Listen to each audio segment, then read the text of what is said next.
صل على محمد وعافنا واشف كل موجع يا رب صل على محمد يا رب صل عليه وسلم يا رب صل على محمد وأصلح القلب واعف واغفر يا رب صل على محمد يا رب صل عليه وسلم يا رب صل على محمد واغفر المعادي واصرفه وردا يا رب صل على محمد يا رب صل عليه وسلم يا رب صل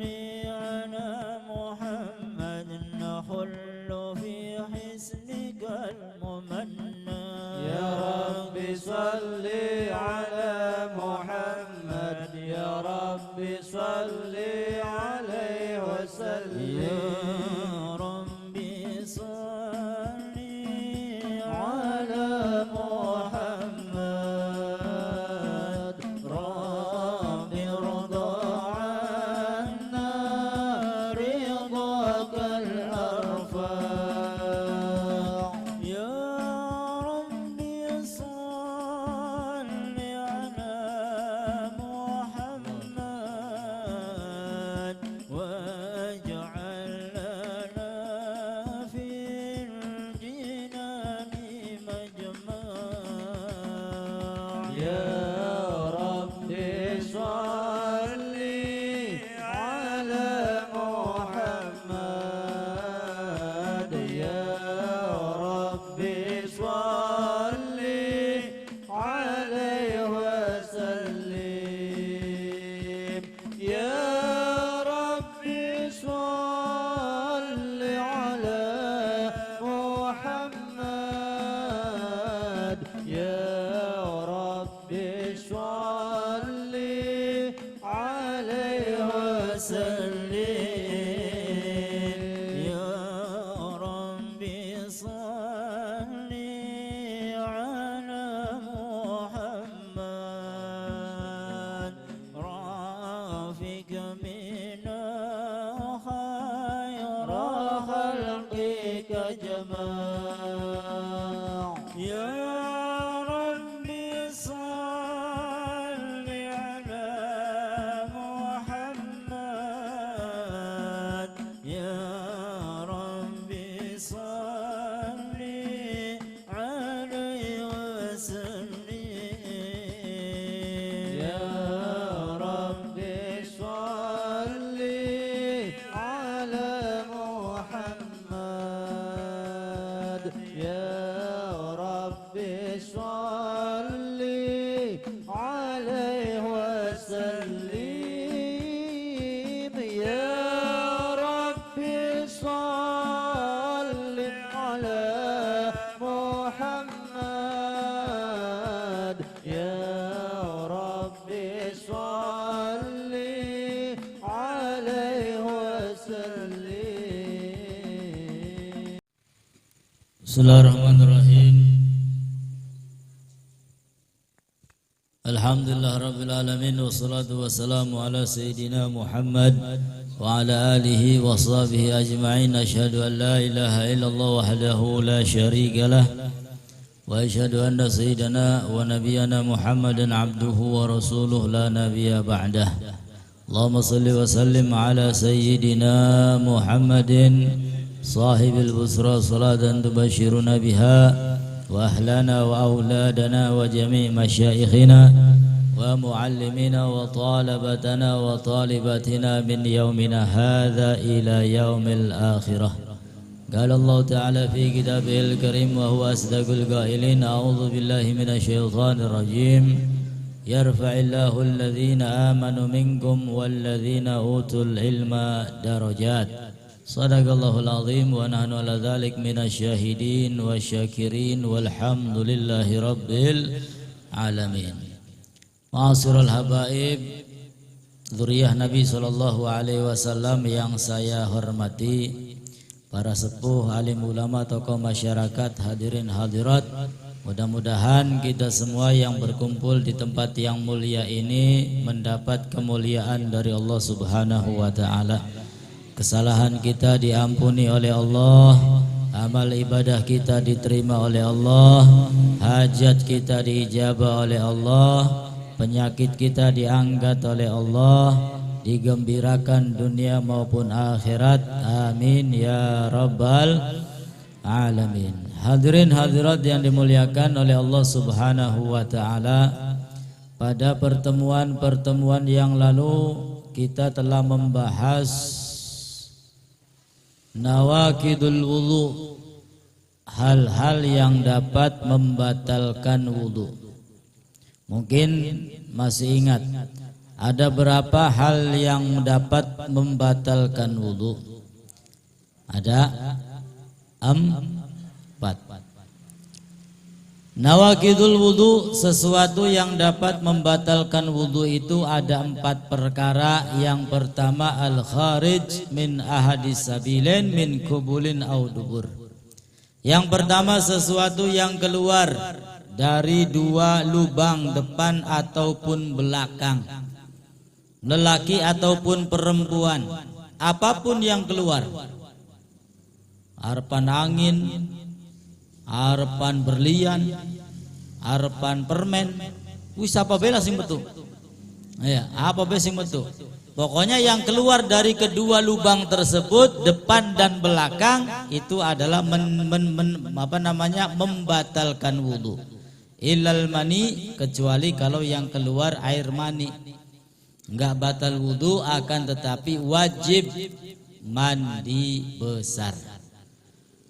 Yang kedua, agar kita bersama-sama senantiasa ingat, yang kedua hal yang membatalkan wudu adalah zawalul aqli binaumin au ghairihi, hilangnya akal.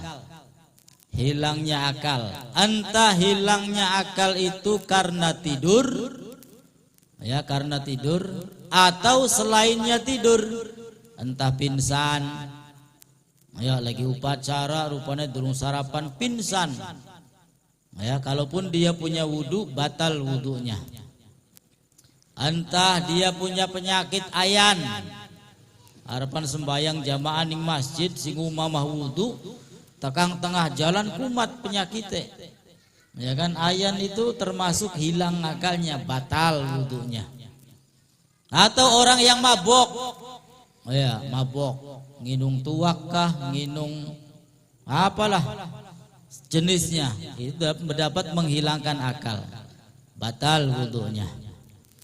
Ya, zawalul aqli binaumin au ghairihi, atau selainnya. Ila nauma ga'id mumakkin maq'adatahu minal ar, kecuali tidurnya orang yang duduk di tempat, ya duduk sila mekenen, kira-kira buang angin kibli bisa. Ya, bakatan duduk sila mekenen kan rapet, ya Pak. Harapan buang angin gak kengelan, kudu luru posisi dikit. Ya, kalau tidurnya seperti ini, dodok rapet, ya tidak goyang, apa maning beli sampai julek, itu tidurnya nggak apa-apa, tidak dapat membatalkan wudu. Bukat baringnya tadi Jumatan, kebiasaannya kayak masjid adem nganggo AC, khotibnya suwe, ya wis akhirnya kelempon orang. Tapi beli apa, asal kelemponnya mengkenen rapet aja goyang-goyang, ya aja sampai ngelimpang, bakal wis ngelimpang batal wudu. Ya, sebab itunya sudah terbuka.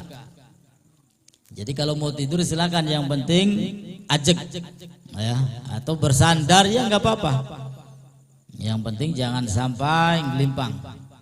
Kemudian selanjutnya yang dapat membatalkan wudu adalah iltiqa basyaratai rajulin wa mra'ah kabirain ajnabiyyin min ghairi hail, bersentuhan antara lelaki dan perempuan yang besar, yang bukan muhrimnya. Yang besar ini yang dewasa, lelaki dan perempuan yang dewasa yang sekiranya sudah tumbuh syahwat. Tapi kalau anak yang masih kecil ya lagi lucu-lucune setahun 2 tahun ya nggak apa-apa, tidak membatalkan wudhu. Tapi kalau perempuan lelaki besar salah satunya ya, dewasa sudah muncul syahwat ya, itu dapat membatalkan wudhu. Dan yang keempat yang terakhir adalah masukubulil adami, menyentuh memegang kubul ya, barangnya anak manusia ya, memegang menyentuh barangnya anak manusia. Barang apa sih? Barang antik ya, memegang kemaluan. Au halaqati duburihi bi batnir rahah, atau menyentuh pintu belakang ya, memegang pintu belakang. Dengan apa? Dengan batnir rahah, dengan telapak tangan bagian dalam. Ya, jadi kalau ditutup seperti ini ya, itu yang tidak kelihatan itu namanya telapak tangan bagian dalam. Au butunil asabi. Ya, jadi kalau nyentuhnya dengan itu, dengan telapak tangan bagian dalam, batal wudunya. Tapi kalau nyentuhnya tidak menggunakan telapak tangan dengan bagian dalam, ini misalkan ya nggak apa-apa ya. Atau menyentuh perempuan yang bukan muhrim, istrinya misalkan, yang disentuh apa? Giginya, ya ora apa-apa. Atau rambutnya, ya beli apa-apa, asal jangan kulitnya ya. Kulitnya pun boleh disentuh, tapi kalau ada kain ya, biasanya tas sholat berjamaah pengen salaman priben caranya supaya beli batal wudhu ya, ditutupi kain tangannya ya, pendatnya orang ditutupi kain ya batal wudhunya. Nah, itulah 4 macam hal-hal yang dapat membatalkan wudhu. Mudah-mudahan dapat dipahami. Kemudian pada malam hari ini kita akan bersama-sama belajar tentang faslun man intaqadha wudhu'uhu haruma alaihi arba'atu asya. Fasal tentang orang yang batal wudhunya, atau bisa dikatakan orang yang punya hadas kecil. Orang batal wudhu itu punya hadas kecil. Tapi kalau orang yang keluar mani, yaitu hadasnya besar, junub, janabah. Man intaqadha wudhu'uh, orang yang batal wudhunya, haruma alaihi arba'atu asya, haram baginya untuk melakukan 4 perkara.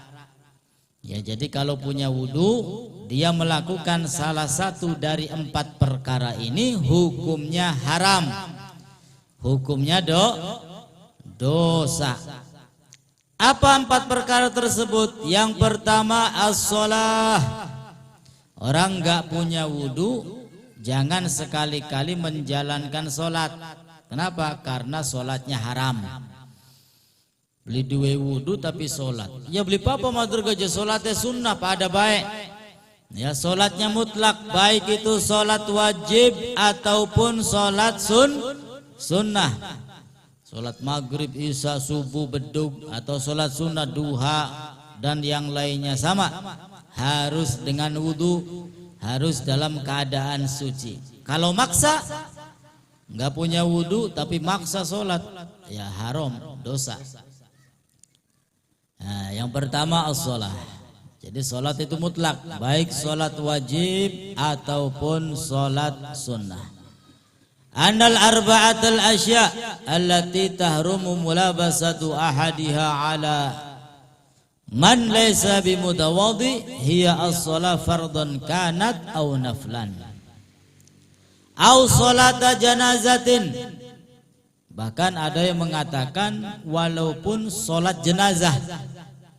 Ya, sholat jenazah ini macam-macam pendapatnya. Ada yang membolehkan tanpa wudhu. Apa alasannya? Karena sholat jenazah itu beda dengan sholat wajib, beda dengan sholat sunnah. Ya, sholat wajib, sholat sunnah itu ada rukunya, ada sujudnya. Tapi bakal sholat jenazah kanlah ke takbir baik. Takbir baik ping 4. Ya, nggak pakai ruku, nggak pakai sujud. Peragat takbir ping 4 langsung salam.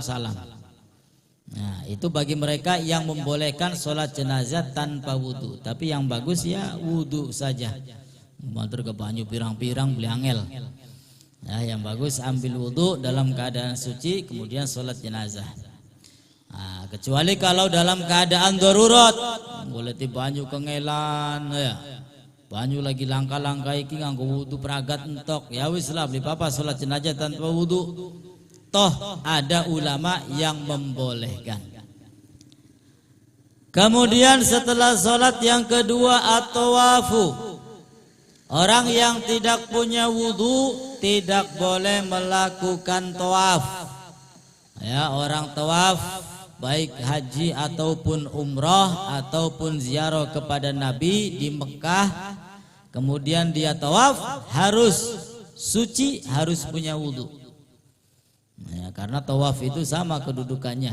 Kalau kita datang ke Mekah, ya ke masjid, kemudian ingin melaksanakan sholat tahiyatul masjid, ya diganti dengan apa? Dengan tawaf. Ya, jadi sholat tahiyatul masjidnya diganti dengan tawaf. Maka tawaf haruslah berwudu, harus suci dari hadas kecil maupun besar.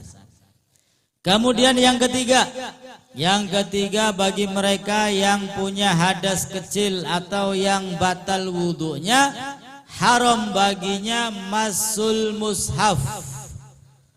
Ya, memegang mushaf. Apa itu mushaf? Gampangnya ada yang mengatakan Al-Qur'an. Mushaf itu ada yang mengatakan kullu ma kutiba alaih Qur'anun lidirasah. Setiap sesuatu yang ditulis di dalamnya Al-Qur'an untuk apa? Untuk dipelajari. Jadi lembaran, bisa jadi lembaran kemudian kita tulis Bismillahirrahmanirrahim. Ya, dengan niat apa? Menulis Al-Qur'an. Dilanjutkan dengan surat Al-Fatihah atau surat yang lainnya. Apa niatnya? Menulis ayat-ayat suci Al-Qur'an. Nah, ini jadi sesuatu yang tidak boleh kita sentuh kalau tidak punya wudu. Ya, walaupun lembaran, walaupun terpisah dari Al-Qur'an. Nah, kecuali kalau kita menulisnya dengan niat apa? Niat nganggo jimat lah. Ya kan ada ya biasanya ulama yang memberikan azimah itu melalui ayat-ayat suci Al-Qur'an. Ya ini mah buat azimah, buat disimpan. Ya itu nggak apa-apa. Kita menyentuh dalam keadaan nggak wudu nggak apa-apa. Kenapa? Karena niatnya bukan tulisan Al-Qur'an untuk kita pelajari, melainkan azimah untuk kita sekedar mengambil barokah. Ya, sekedar mengambil barokah. Masul mushaf, bagi mereka yang tidak punya wudu, haram baginya menyentuh, memegang mushaf yang ada tulisan Al-Qur'annya atau Al-Qur'an. Ya, gampangannya Al-Qur'an. Itu enggak boleh. Makanya di dalam Al-Qur'an itu la yamassuhu illal mutahharun. Tidak ada yang boleh memegangnya kecuali orang-orang yang suci. Orang yang punya wudu, yang tidak punya hadas kecil, apalagi hadas besar. Itu yang ketiga. Tidak boleh menyentuh, memegang mushaf. Yang keempat, hamluhu. Orang yang tidak punya wudu tidak boleh membawa mushaf. Tidak boleh membawa Al-Qur'an. Namun para ulama berpendapat beda-beda. Ketika dia membawa Al-Qur'an, kemudian dia membawa gelang, kemudian dia membawa dengan barang-barang yang lainnya lah. Ini tergantung niatnya. Apa yang dibawa? Kalau dia niatnya membawa Al-Qur'an, padahal di dalam tas itu Al-Qur'an ada, rotib ada, kemudian apa maning komik anak, koran anak, ya sarung, wis segala macam lah. Tapi ketika dia ditanya bawa apa kamu? Bawa Al-Qur'an. Kalau nggak punya wudu haram. Nah, biar nggak haram seperti apa? Caranya biar tidak haram, jawabnya bukan membawa Al-Quran, melainkan membawa sarung atau selain Al-Quran yang ada di dalam tas itu apa? Tasbih bawa apa kamu? Bawa tasbih. Padahal ya isinya ada Al-Quran. Itu tidak apa-apa, walaupun dalam keadaan tidak punya wudu. Tapi kalau ketika ditanya jawabnya bawa Al-Quran, maka dia harus punya wudu. Kalau nggak punya wudu haram, dosa. Ya, itu membawa. Fa in kana ma'a mata'in walau nahwa ibratin. Jikalau dia membawa Al-Quran dan juga bersama barang-barang yang lainnya, walau nahwa ibrah, contohnya pulpen. Ya, ada Al-Quran, ada pulpen. Fa in qasadal mata' faqad au ma'al mushaf lam yahrum. Jika ditanya kemudian dia menjawab, ya, saya ini bawa pulpen, bawa buku, bawa barang-barang yang lain, lam yahrum, maka tidaklah haram, walaupun dia yang membawa dalam keadaan tidak punya wudu. Au qasadal mushaf wahdah haruma. Atau ketika ditanya bawa apa kamu? Saya ini bawa Al-Quran, tanpa menyebut embel-embel yang lain, barang-barang yang lain, maka hukumnya haram kalau dia tidak punya wudu. Ya, jadi gampang caranya ya seperti itu. Bawa apa ya? Bawa sarung bawa apa yang penting jangan bawa Al-Quran kalau kita tidak punya wudu. Itulah 4 perkara yang diharamkan bagi orang yang tidak punya wudu. Ya, saya ulang, yang pertama, orang yang tidak punya wudu haram bagi dia untuk melakukan sholat. Ya, sholat apapun, entah sholat wajib ataupun sholat sunnah. Yang kedua, haram bagi orang yang hadas kecil atau tidak punya wudu, bagi dia melakukan tawaf. Ya, tawaf itu keliling Ka'bah. Ya, tawaf itu keliling Ka'bah 7 kali. Ya, arahnya berlawanan dengan jarum jam. Lagi enak-enak tawaf wis ping 5 orang. Kari roro maning putarane, tiba-tiba buang angin batal. Ya, buang angin batal. Pengen jujur, pegel ya. Tapi bakat tawafiku nggak harus diulang. Sudah berputar 3 kali putaran misalkan batal, ya sudah wudu lagi, kemudian lanjut lagi. Keempat, kelima, keenam, ketujuh. Beda dengan sholat. Ya, kalau sholat ya harus diulang. Sholat isya 4 rakaat. Sudah 3 rakaat, ya tinggal rakaat yang terakhir buang angin. Batal beli sholatnya? Batal. Wudu. Ya, habis wudu sholat lagi. Ya sholatnya harus diulang. Lah mau kau sepintu lu tinggal nambah siji bae ya belum bisa. Ya diulang dari pertama. Beda dengan tawaf. Ya, itulah enaknya syariat Islam ya seperti itu. Ya coba pindah tawaf diulang maning murah.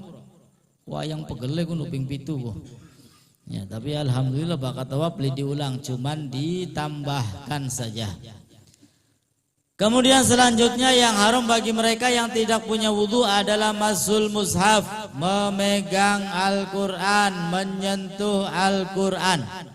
Ya, tapi kalau ada Al-Quran, sobekan Al-Quran di jalan, ya, apa yang harus kita lakukan? Apakah ambil wudu dulu? Apakah kita menyelamatkan Al-Quran terlebih dahulu daripada diinjak orang lain? Ya, itu namanya lidorurah. Ya, karena terpaksa, nggak apa-apa. Walaupun tidak punya wudu, kita ambil Al-Qurannya, kita selamatkan. Ya, walaupun nggak punya wudu nggak masalah. Yang penting menyelamatkan Al-Quran supaya tidak diinjak-injak oleh orang lain. Dan yang keempat adalah hamluhu, membawa Al-Quran. Ya, membawa Al-Quran haram bagi mereka yang tidak punya wudu.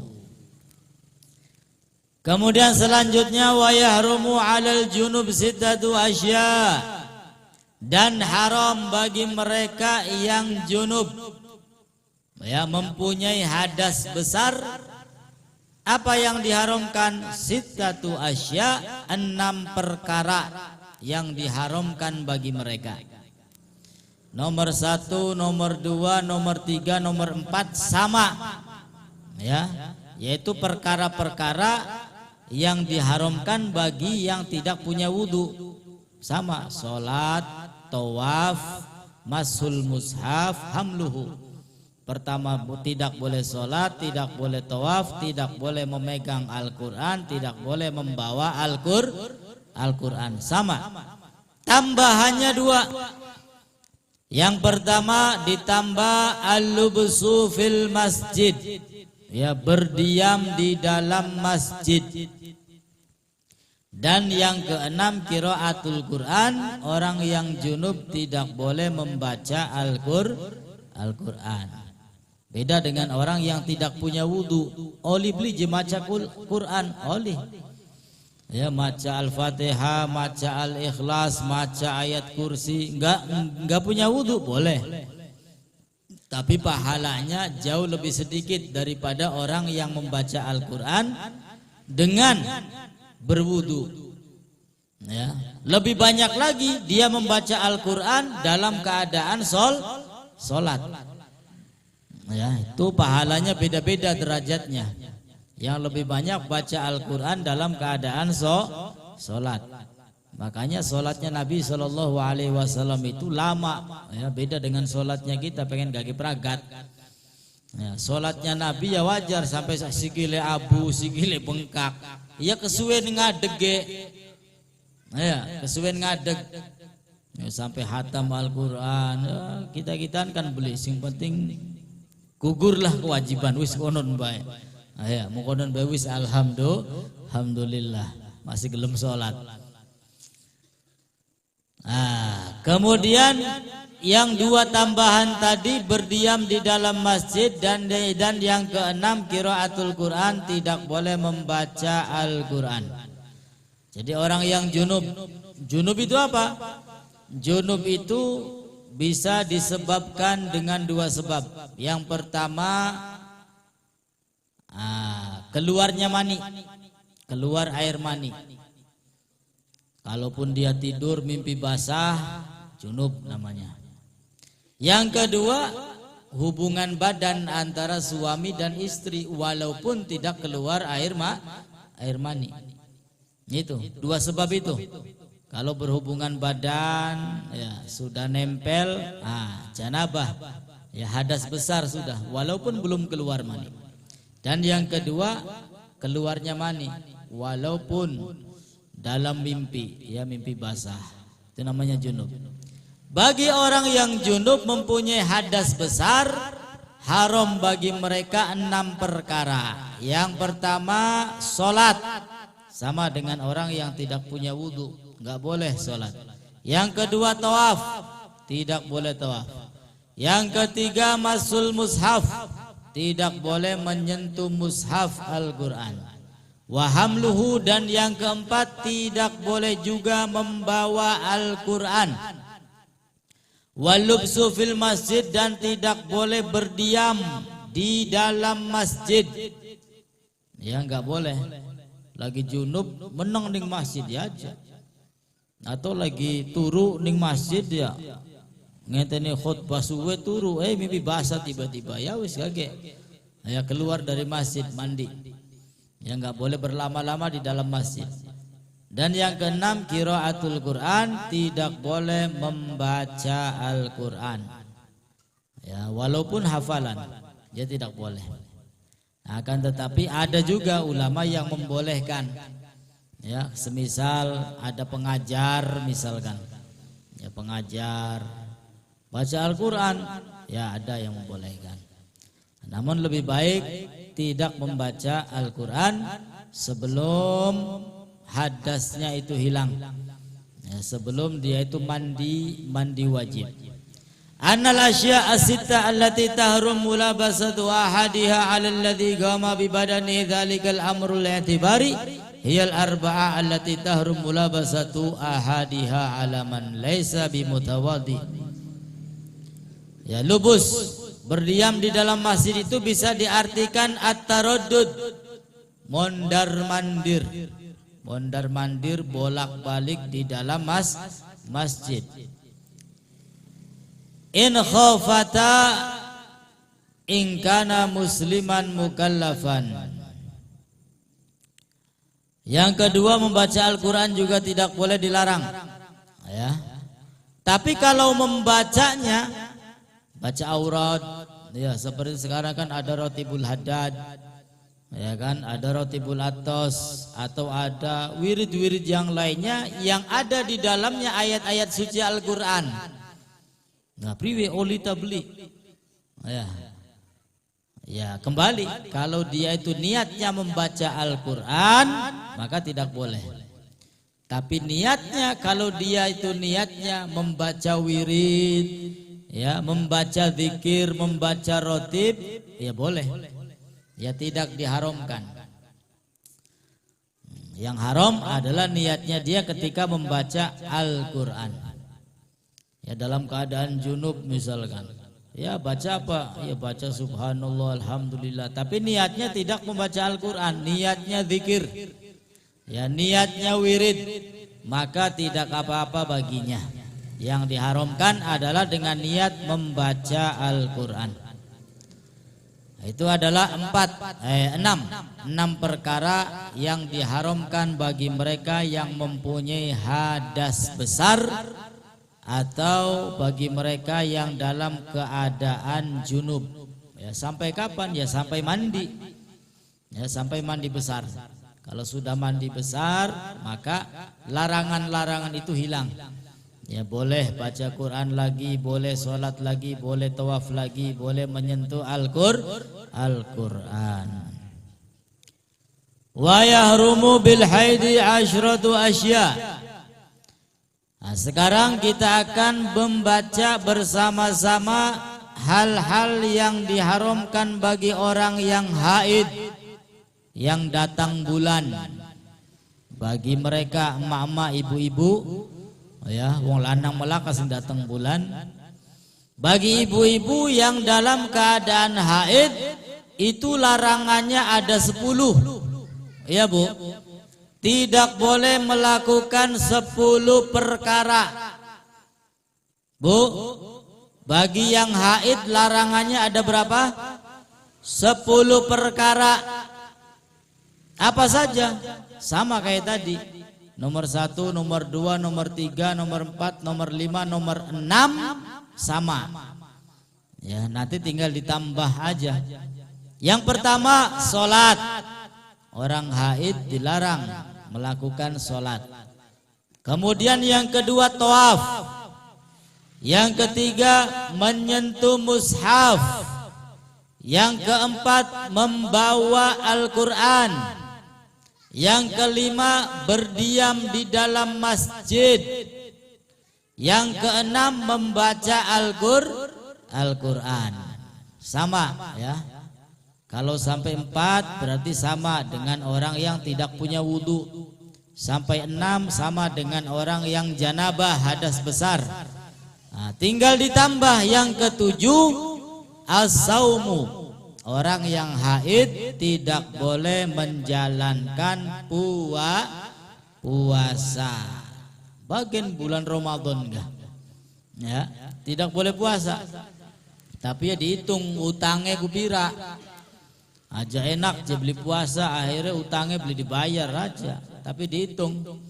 Ya, oh je pitung dina, ya kudu dibayar. Ya pitung dina dengan puasa. Yang ke-8, at-tolak.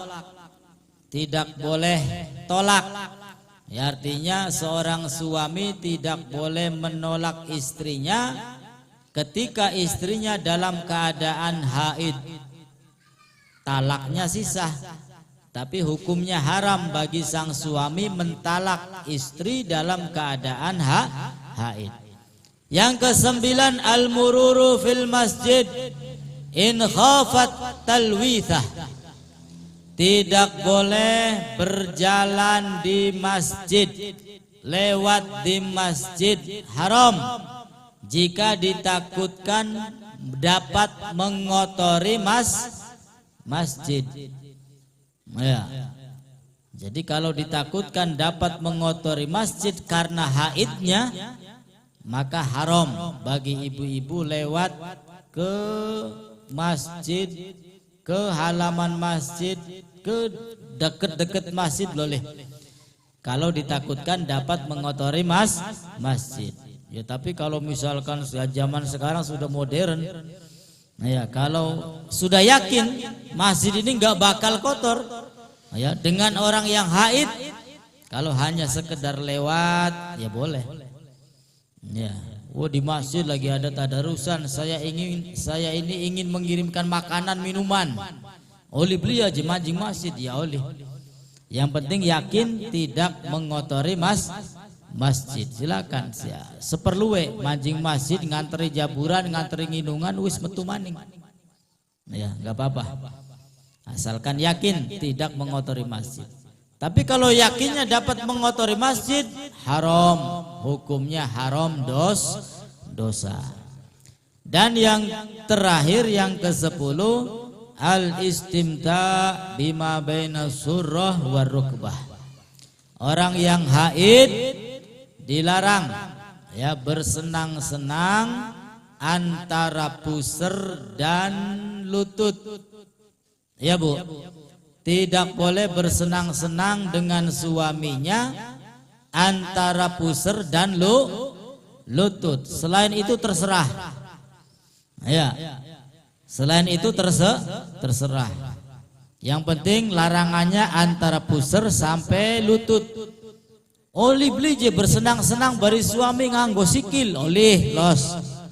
Ya, asal dengan suami yang halal. Atau dari pusar ke atas, boleh. Iya, daripada wong lanangnya puyeng, ya kan? Silakan boleh. Yang dilarang adalah antara pusar sama lutut. Ya, itu dalam keadaan haid. Ya alhamdulillah umat Nabi SAW ini termasuk mudah. Ya. Beda dengan umat-umat terdahulu. Ketika istri mereka itu haid, ya umatnya Nabi siapa itu? Maka syariatnya itu seperti apa? Istrinya itu harus diasingkan, pisah rumah. Ya. Enggak boleh kumpul, enggak boleh ngobrol, enggak boleh makan bareng, harus diasingkan. Kalau enggak salah pada zamannya Bani Israel. Ya, kalau istri mereka itu haid diasingkan. Mangan bareng boleh, ngobrol boleh. Ya boleh, haram. Tapi kita alhamdulillah banyak kemudahan. Mangan bareng oli, ngobrol bareng oli, tinggal seumah oli, sekamar masih oli. Sing penting ya jangan melakukan hubungan badan antara pusar dan lutut. Ya, selain pusar sampai lutut boleh, silakan. Yaitu 10 perkara yang tidak boleh dilakukan bagi mereka dalam keadaan haid. Yang pertama tawaf tidak boleh, solat tidak boleh solat. Kemudian tawaf tidak boleh tawaf. Kemudian masul mushaf tidak boleh menyentuh Al-Qur'an. Kemudian hamluhu tidak boleh membawa Al-Qur'an. Pengen ngaji je, oli beli gawa Al-Qur'an. Ya oli, sing penting bari gawa sejene mau gah. Al-Qur'ane dianjingaken tas. Ya mukenai dianjingaken tas.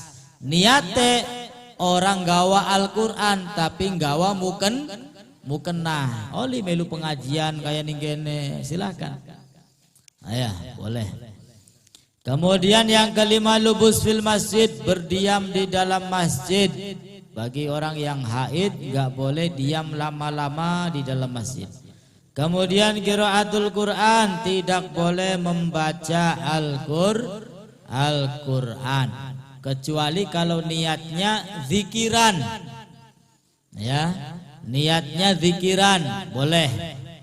Baca rotib masih oleh. Ya, yang penting jangan niat membaca Al-Quran. Di dalam rotib kan ada surat Al-Fatihah, ada ayat kursi, ada Al-Baqarah, ada surat Al-Ikhlas, Muawwidzatain, ya. Ada ayat-ayat suci Al-Quran.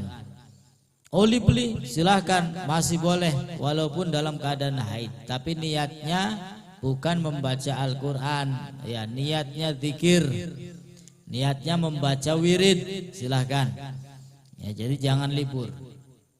Kemudian selanjutnya adalah as-saum, tidak boleh berpuasa. At-talaq, tidak boleh talak. Al-murur fil masjid in khafat talwithah, tidak boleh lewat ke dalam masjid jika ditakutkan dapat mengotori masjid. Tapi kalau yakin tidak mengotori masjid, boleh.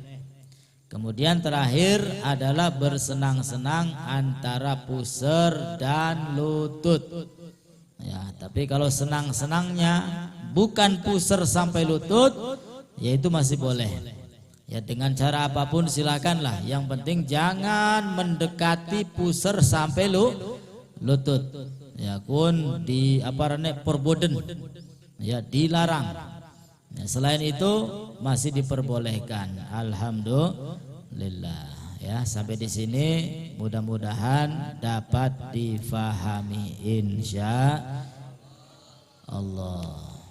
Faslun asbabut tayammum thalathatun wallahu a'lam bisawab. Bismillahirrahmanirrahim. Alhamdulillahirabbil alamin. Allahumma shalli ala sayyidina Muhammad wa ala ali sayyidina Muhammad. Wa laqad ashartu linati man awsafuhu du'il quluba duhayyijul asyana. Wallahu qad asna alayhi fama yusawil qawlu minhu yakunu sanana. Lakin hubban fi sarairi qad alima di sifati rabbina wa hadana.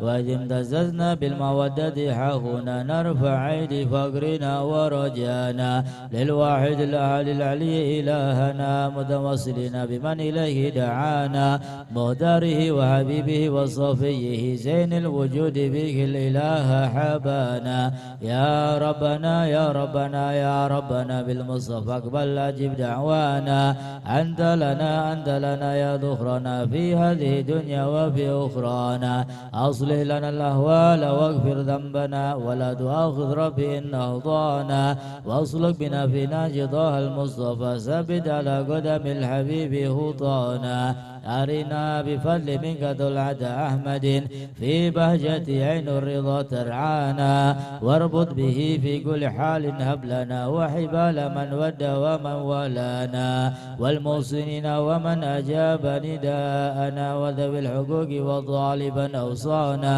والحاضرين والسعين في جمعها هانا بين يديك أنت ترانا ولقد رجوناك فحقق زولنا واسمع بفضلك يا سميع دعانا وانصر بنا سنة طه في بقاع الأرض واقمع كل من عادانا وانظر إلينا واسقنا كأس الحنا واشفي وعافي عاجلا مرضانا واقضي لنا الحاجات واسن ختمنا عند الممات واصلح النكبانا يا ربي واجمعنا وأحبابا لنا في دارك الفردوس يا رجوانا بالمصطفى صل عليه وآله ما حركت ريح الصبا أقصانا سبحان ربك رب العزة عما يصفون وسلام على المرسلين والحمد لله رب العالمين.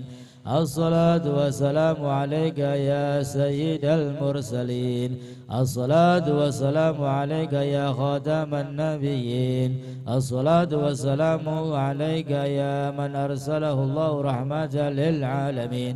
ورضي الله تعالى عن أصحاب رسول الله أجمعين وإلى حضرة النبي بسر الفاتحة.